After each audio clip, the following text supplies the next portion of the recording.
వేదిక మీదకి సాధారణంగా ఆహ్వానిస్తున్నాం. ఇటు వచ్చి లేడీస్ ఇటు వచ్చాడు.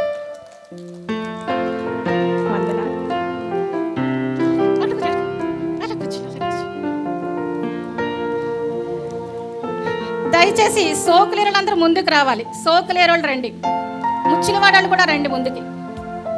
ఆయన ఎక్కువసేపు ఉండరు, అంతర్వేది నుంచి వచ్చారు. చాలా గురించి ఏంటంటే మీకు అందరికీ తెలుసు, ఆయన దీనుల పక్షంగా, మరి దళితుల పక్షంగా, అనాథల పక్షంగా, అన్యాయమైన పక్షంగా ఎంతో చేశారు. నేను ఈ సోకులేరులో సువార్తను ప్రకటిస్తూ చిన్న మందిరాన్ని కట్టాను. చిన్న మందిరం, ఒక బ్యాంబూతో వెదురుతో కడితే 16 మంది ఛత్తీస్గఢ్ నుంచి, కుంట నుంచి, లక్కవరం నుంచి, తులసిపాకల నుంచి వచ్చి నన్ను, మా చెల్లిని, తన హస్బెండ్ ముగ్గురమే ఉన్న రోజు నిలబెట్టేశారు. చంపేస్తామని చెప్పన్నారు. అగ్నిలాగా వచ్చి మమ్మల్ని రక్షించింది అంతే. నేను ప్రార్థన చేస్తుంటే దేవుడు, నువ్వు హర్ష్ కుమార్ గారి దగ్గరికి వెళ్ళి చెప్పు అన్నారు. ఆ దేవుడు చెప్తుంటే వెళ్ళి చెప్పగానే ఆయన ఎలా రెస్పాండ్ అయ్యారంటే, సోకులేరులు అందరూ వినండి, మీ పక్షంగా అయిన ఈయన ఎంపీ గారు, మీకు తెలియదు ఎంపీ గారు అంటే పెద్ద అధికారి, వాళ్ళకి ఫోన్ చేశారు. వాళ్ళు ఎవరైతే బెదిరించారో, ఎవరైతే ఇది చేశారో, వీరు ఏ దేవుడిని నమ్ముకోవాలో చెప్పాలా, వాళ్ళకి ఏ దేవుడు ఇష్టం వాళ్ళు నమ్ముకుంటారు. మీరెవరో చెప్పడానికి. ఇంకోసారి డయానా వచ్చి కానీ ఇలా చెప్పిందంటే మిమ్మల్ని రాజమండ్రి సెంట్రల్ జైలు వేస్తానన్నాడు ఆయన. ఆ రోజు దెబ్బకు భయపడిపోయి మా కొత్త చైర్లు వేసాం. చైర్లు తెచ్చిచ్చేశారు. ఒకటి ఇవ్వలేదు అనుకోండి, మొత్తం చైర్లు తెచ్చిచ్చేశారు. హల్లెలూయా. ఆ రోజు నా పక్షం అంటే దేవుని పక్షంగా నిలబడ్డారు. మార్నింగ్ స్టార్ చర్చి పక్షంగా నిలబడ్డారు. మా చర్చిలన్నీ ఆ ప్రాంతాల్లోనే ఉన్నాయి. అసలు ఎంత చక్కగా రెస్పాండ్ అయ్యారంటే, చాలా అన్నారు, చాలా చక్కగా మాట్లాడారు. అయినా నేను చెప్పలేను. వారికి మేము సభాపక్షంగా సోకులేరు మార్నింగ్ స్టార్ సంఘస్థుల పక్షంగా మీకు శుభాకాంక్షలు తెలియజేస్తున్నాం. మీకు సన్మానం చేస్తాం ఇప్పుడు. ఎందుకంటే చెయ్యాలి, ఎందుకంటే అలా కాదు, మీరు వద్దనకూడదు. మా సంఘస్థులు అందరూ చేస్తారు, మీ పాస్టర్లు అందరూ చేస్తారు. దయచేసి పాస్టర్లు అందరూ స్టేజ్ మీదకి రండి. ఏ పాస్టర్ అయినా సరే, ఎవరైనా సరే రండి. ఛత్తీస్గఢ్, ఒడిశా, కుంట, చింతూరు, తెలంగాణ, ధర్మకోట, హైదరాబాద్, సికింద్రాబాద్ రండి, స్టేజ్ మీదకి రండి అందరూ.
ఈ కూడి వచ్చిన సంఘానికి నా శుభాభివందనాలు.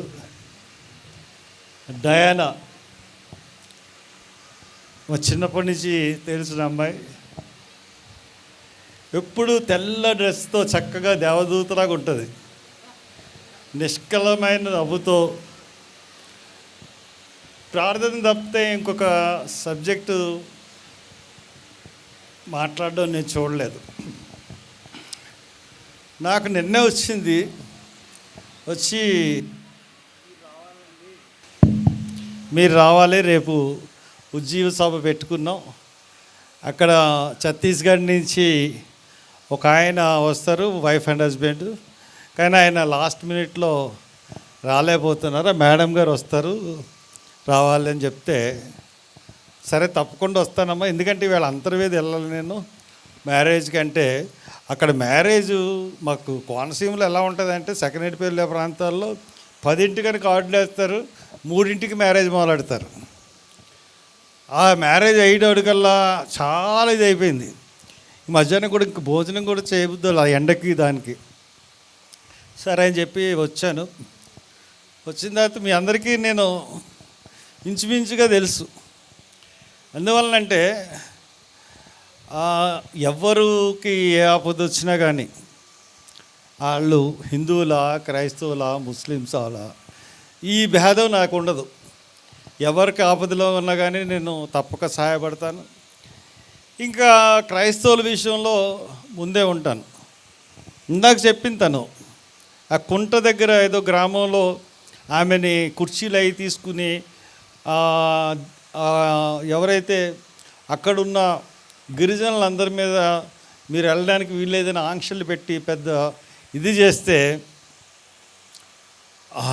భయపడింది. తను నా దగ్గరికి వచ్చింది, ఎవరిదన్నా తెలుసా అమ్మా, ఫోన్ ఎవరంటే పలానోడిని తెలుసు అంటే వెంటనే ఫోన్ చేశాను. 2-3 సార్లు ఎట్టిందో చెప్పాను, వార్నింగ్ ఇచ్చాను. ఇంకొకసారి అమ్మాయి ఏం చేసినా మీరు ఎవరైనా వచ్చారంటే మర్యాదగా ఉండదని చెప్పాను. ఎందుకంటే నేను డెఫినెట్గా మీ అందరికీ తెలుసు ప్రవీణ్ పగడాల విషయంలో. ప్రవీణ్ పగడాల ఎవరో నాకు తెలీదు, కానీ నన్ను దేవుడు ఆ ఉద్యమాన్ని చేయడానికి నడిపించాడు. అది నేను బలంగా నమ్ముతున్నాను. ఈ రోజున క్రైస్తవ లోకం మొన్న ఆకివీడులో జరిగిన దానికి కానీ ఈవేళ మళ్ళీ హైకోర్టు మనకు అనుకూలంగా తీర్పిచ్చింది. మనకి అక్కడ గొంతాలమ్మ గుడి ఉందా లేకపోతే ఏముంది, ఏది మీరు ఎందుకు ఎలా కట్టారు ఆఫ్ చేయండి అని కమిషన్ వేసింది హైకోర్టు. ఇప్పుడు నన్ను దేవుడు దీనికి ఉపయోగించుకుంటున్నాడు అన్నది నాకెందుకో అనిపిస్తూ ఉంది. మనకి మొన్న మీరు అందరూ చూశారు, దళితులు, దళిత క్రైస్తవులు. ఇప్పుడు ఈ దళిత క్రైస్తవులు, దళితులు అంటే దళితులు మతం మార్చుకుంటే కులం పోతుంది, వాళ్ళు ఎస్సీ స్టేటస్ పోతుంది అన్నది ప్రెసిడెన్షియల్ ఆర్డర్ 1950లో ఉన్న ఆర్డర్. అది తప్పు. దాని మీద మనం పోరాటం చేయాలి. మనం పోరాటం చేసి దీని మీద చాలా కమిషన్స్, నేను 10 సంవత్సరాలు పార్లమెంట్ మెంబర్గా ఉన్నాను కాబట్టి దాంట్లో ఉన్న అన్ని విషయాలు నాకు తెలుసు. ఇప్పుడు ఆ ఉద్యమానికి బహుశా నన్ను వాడుకుంటాడేమో దేవుడు అని నాకు అనిపిస్తూ ఉంది. ఎందుకంటే నేను ఈ మధ్య ఇంటర్వ్యూల్లో కూడా చాలా విషయాల్లో స్పష్టంగా చెప్పాను, దళితులకి మత స్వేచ్ఛ లేదా, భారతదేశంలో ఉన్న ప్రాథమిక హక్కుల్లో ఒక హక్కు మత స్వేచ్ఛ. నీ మనసుకు నచ్చిన దేవుణ్ణి నువ్వు కొలుచుకోవచ్చు, మరి అలాంటప్పుడు నువ్వు కొలుచుకున్నప్పుడు నీ స్టేటస్ ఎలా మారిపోతుంది? It's a big question. So that ఈ ఉద్యమంలోకి కొంతమందిని బీజేపీ పంపిస్తుంది, వాళ్ళ ద్వారా క్రైస్తవుల్ని బీజేపీ వైపు ఆకట్టుకునేటట్టుగా ఒక బీజేపీ కొంతమందిని తయారు చేసి వాళ్ళని పంపిస్తోంది. వాళ్ళ గురించి జాగ్రత్తగా ఉండండి. వాళ్ళ గురించి జాగ్రత్తగా ఉండండి.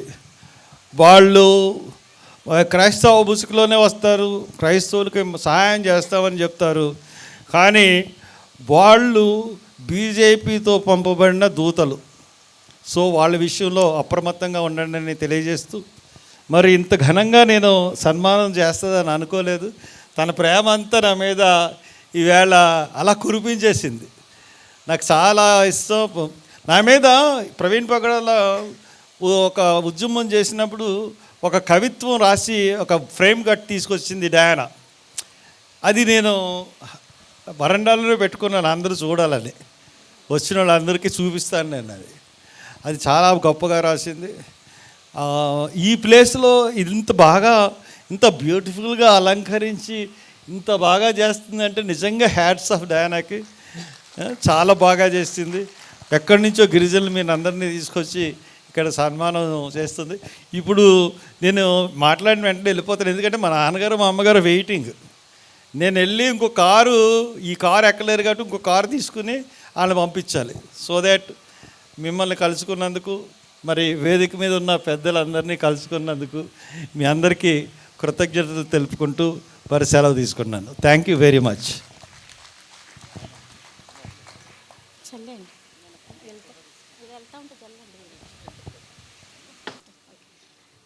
మరి శ్రీజీవి హర్ష్ కుమార్ గారి ఫాదర్ శ్రీజీవి రాజ్ కుమార్ అంకుల్ గారు ఇక్కడ కూర్చోవలసిందిగా మనవి చేస్తున్నాం.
దేవాది దేవునికి వేలాది స్తుతి వందనాలు.